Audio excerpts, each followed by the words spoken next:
स्वागत है आपको एक बार फिर से मेरे यूट्यूब चैनल पर। तो आज क्लास 12 के भौतिक विज्ञान अभ्यास 7 में आज हम लोग पढ़ेंगे प्रत्यावर्ती धारा से संबंधित कुछ परिभाषाएं।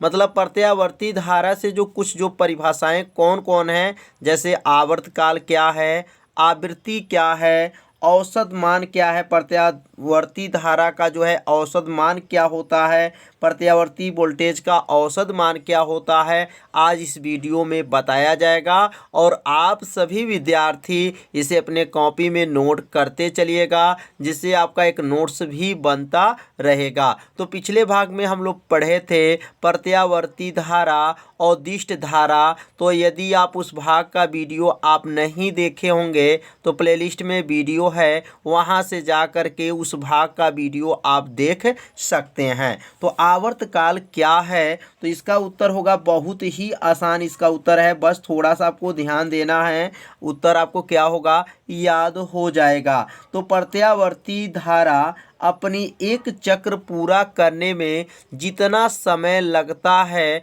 उस समय को ही क्या कहते हैं, आवर्तकाल कहते हैं। जैसे यहाँ पर जो बस कल बताया गया था कि प्रत्यावर्ती जो धारा होते हैं, तो प्रत्यावर्ती धारा का मान क्या होता है, समय के साथ जो है बदलता रहता है। और इसका दिशा ध्यान दीजिएगा, इसका दिशा भी क्या होता है, बदलता रहता है। तो यहाँ से मतलब एक चक्र पूरा करने में, यहाँ से लेकर के यहाँ तक जो है एक चक्र पूरा करने में जितना समय लगता है उस समय को ही क्या कहा जाता है, आवर्तकाल कहा जाता है। तो लिख लेंगे यहाँ पर परिभाषा, प्रत्यावर्ती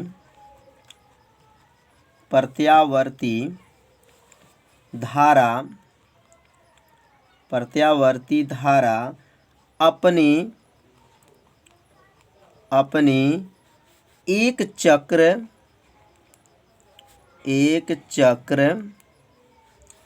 पूरा करने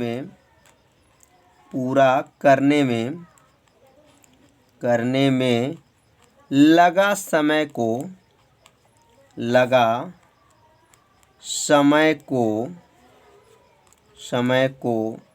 क्या कहते हैं, आवर्तकाल कहते हैं। लगा समय को आवर्तकाल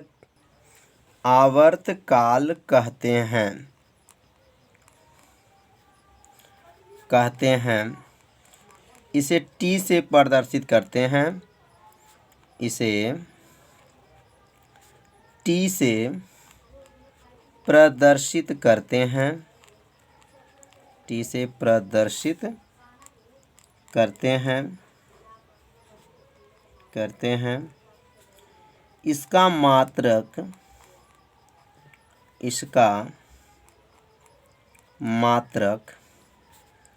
सेकंड होता है।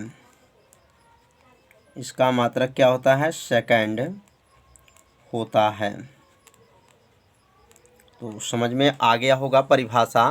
प्रत्यावर्ती धारा अपनी एक चक्र जो है पूरा करने में लगा समय को क्या कहते हैं, आवर्तकाल कहते हैं। इसे टी से प्रदर्शित करते हैं और इसका मात्रक क्या होता है, तो सेकंड होता है। अब यहाँ से यहाँ तक जो है एक चक्र हुआ और एक चक्र में लगा समय को ही क्या कहते हैं, आवर्तकाल कहते हैं।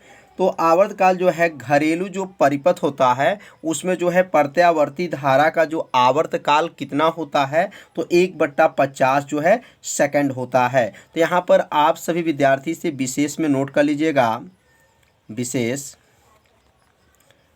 में इसको नोट कर लेंगे, क्योंकि ये जो छोटे छोटे क्वेश्चन जो होते हैं जो कंपटीशन में बहुत ही महत्वपूर्ण हो जाते हैं। तो यहाँ लिख लेंगे घरेलू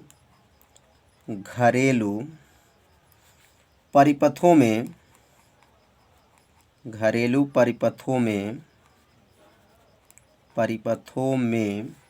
प्रत्यावर्ती धारा, घरेलू परिपथों में प्रत्यावर्ती धारा का आवर्तकाल कितना होता है, तो आवर्तकाल 1/, याद रखेंगे 1/ जो है 50 सेकंड होता है। तो घरेलू परिपथों में जो है घरेलू जो परिपथ होते हैं उसमें प्रत्यावर्ती धारा का जो है आवर्तकाल क्या होता है, 1/50 सेकंड होता है। इसको आप सभी विद्यार्थी विशेष में याद रखे रहिएगा, क्योंकि ये छोटे छोटे जो क्वेश्चन क्या हो जाते हैं कंपटीशन में बहुत ही आईएमपी हो जाते हैं। तो अब अगला हम लोग हेडिंग नोट करेंगे, आवृत्ति। आवृत्ति क्या है? तो आवृत्ति जो है इसमें कंपनों की जो संख्या होगा, मतलब जो इसमें जो है कम चक्रों की संख्या, मतलब यहाँ से एक चक्कर, मतलब एक सेकंड में जो चक्रों की संख्या होता है उसी चक्रों की संख्या को क्या कहते हैं, आवृत्ति कहते हैं। तो यहाँ लिख लेंगे, इसकी परिभाषा लिख लेंगे, बहुत आसान परिभाषा है। प्रत्यावर्ती धारा, प्रत्यावर्ती धारा, प्रत्यावर्ती धारा एक सेकंड में, कितने, एक सेकंड में, प्रत्यावर्ती धारा एक सेकंड में जितनी, एक सेकंड में जितनी चक्कर, जितनी क्या लिखेंगे, चक्कर, जितनी चक्कर पूरा करती है, पूरा करती है, उन चक्रों की संख्या को, उन चक्रों की संख्या को, चक्रों की संख्या को क्या कहते हैं, आवृत्ति कहते हैं, आवृत्ति कहते हैं। इसे एफ से, ध्यान देंगे, किसे, एफ से प्रदर्शित करते हैं, एफ से क्या करते हैं, प्रदर्शित करते हैं। इसका मात्रक,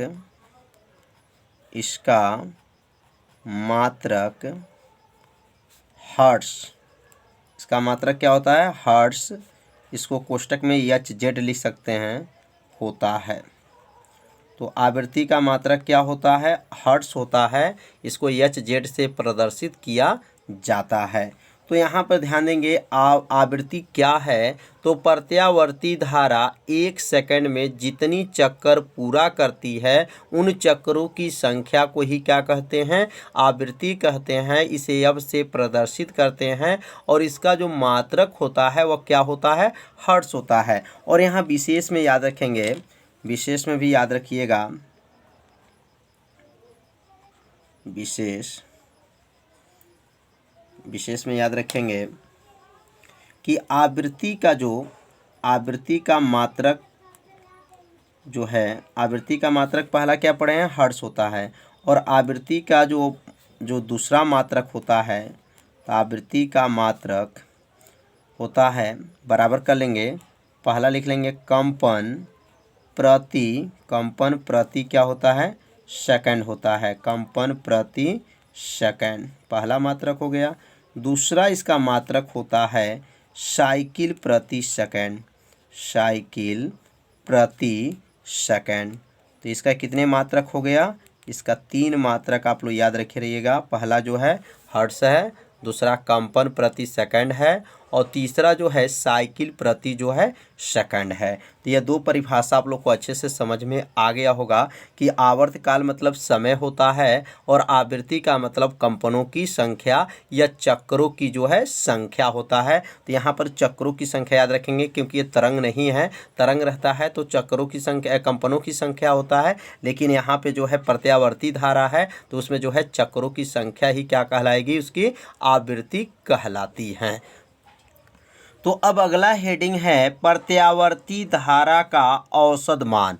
तो प्रत्यावर्ती धारा का औसत मान क्या होता है, तो अब इसके बारे में भी समझ लेते हैं। तो प्रत्यावर्ती धारा आधी साइकिल मतलब आधी चक्कर में एक दिशा में धनात्मक होता है। जो आधी चक्कर होगा, जैसे यहाँ पर या जो प्रत्यावर्ती धारा आधी चक्कर हो गया, यहाँ से लेकर के आधी, और यह हो गया पूरा चक्कर। तो यहाँ पे क्या लिखा जाएगा, यहाँ पर लिखा गया है कि प्रत्यावर्ती धारा आधी साइकिल में एक दिशा में धनात्मक तथा शेष आधी साइकिल में विपरीत दिशा में ऋणात्मक बहती हैं। मतलब जो प्रत्यावर्ती जो धारा होता है वह आधी साइकिल में जो होता है एक दिशा में धनात्मक होता है और शेष जो आधी साइकिल होता है उसमें जो है विपरीत दिशा में जो है ऋणात्मक जो है धारा बहती है। इसलिए एक पूरी साइकिल के लिए मतलब एक पूरा साइकिल के लिए यहाँ से लेकर के यहाँ तक एक जो है पूरी साइकिल के लिए प्रत्यावर्ती धारा का मान क्या होता है?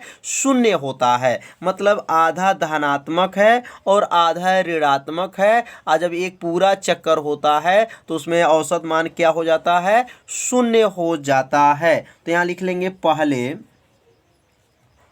परिभाषा को अपने कॉपी में जरूर नोट कर लीजिए। पहले आधी चक्कर में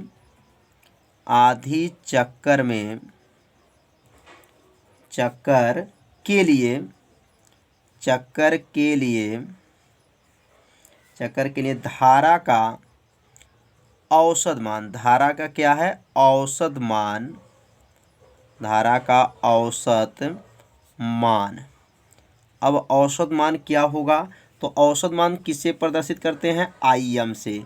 अब IM बराबर क्या होता है? तो पहले आधी चक्कर के लिए धारा का औसत मान क्या होता है? धनात्मक होता है। तो इसका मान होता है 2 होता है, I0 होता है, अधिकतम इसको धारा बोलते हैं। और यहाँ पे हो गया पाई।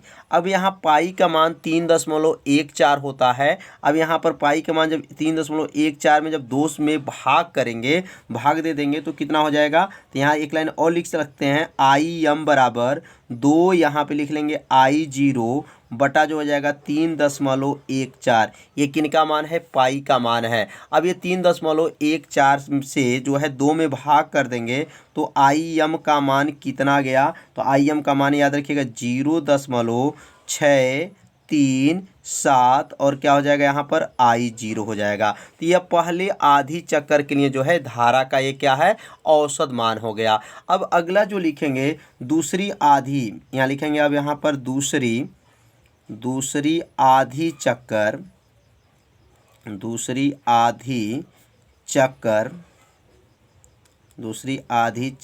के लिए धारा का औसत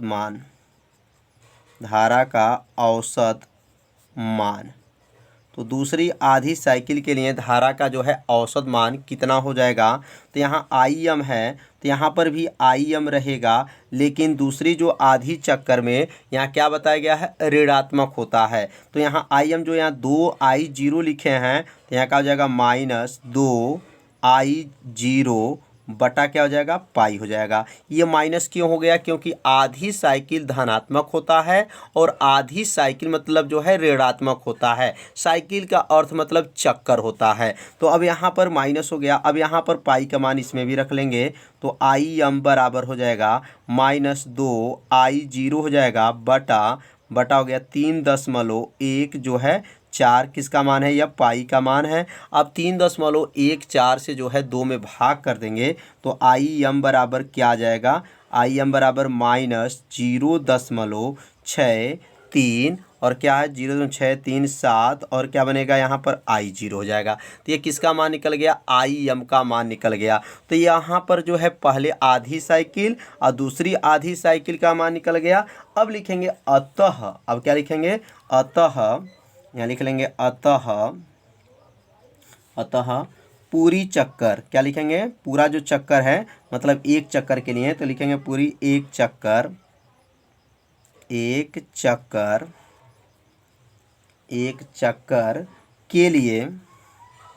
के लिए प्रत्यावर्ती धारा का मान, प्रत्यावर्ती धारा का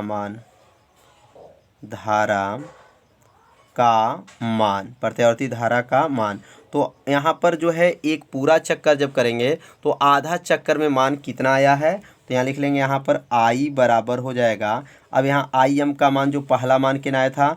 0.637 I0 प्लस कर लेंगे और दूसरा क्या है? -0.637 7 आई 0 हो जाएगा। मतलब पूरा चक्कर को क्या करेंगे, दोनों को आधा चक्कर और आधा चक्कर का जो मान था, दोनों चक्कर वाला मान को क्या कर लेंगे, जोड़ लेंगे। जोड़ने के बाद से क्या आएगा, आई बराबर 0.637 आई 0 माइनस हो जाएगा 0.637 आई 0 हो जाएगा। अब इसमें से इसको घटा देंगे, तो घटाएंगे तो कितना आ जाएगा, 0 आ जाएगा। तो एक पूरे साइकिल के लिए प्रत्यावर्ती धारा का औसत मान क्या होता है, 0 होता है। यहाँ पे सिद्ध करके दिखाया जा चुका। तो आप सभी विद्यार्थी अच्छे से समझ लिए होंगे कैसे इसको निगमन किया गया, कैसे इसका मान निकाला गया है। तो इसे अपने कॉपी में ज़रूर नोट कर लीजिए, जिससे आपको अच्छे से समझ में आ जाएगा। तो आज का पढ़ाई कैसा था, आप सभी विद्यार्थी ज़रूर कमेंट कीजिए, वीडियो को लाइक कर दीजिए और वीडियो को ज़्यादा से ज़्यादा अपने दोस्तों के पास शेयर ज़रूर कर दीजिए। तो आज का पढ़ाई जो है इतना ही रहेगा। मिलते हैं अब अगले भाग में, तब तक के लिए सभी विद्यार्थियों को नमस्कार।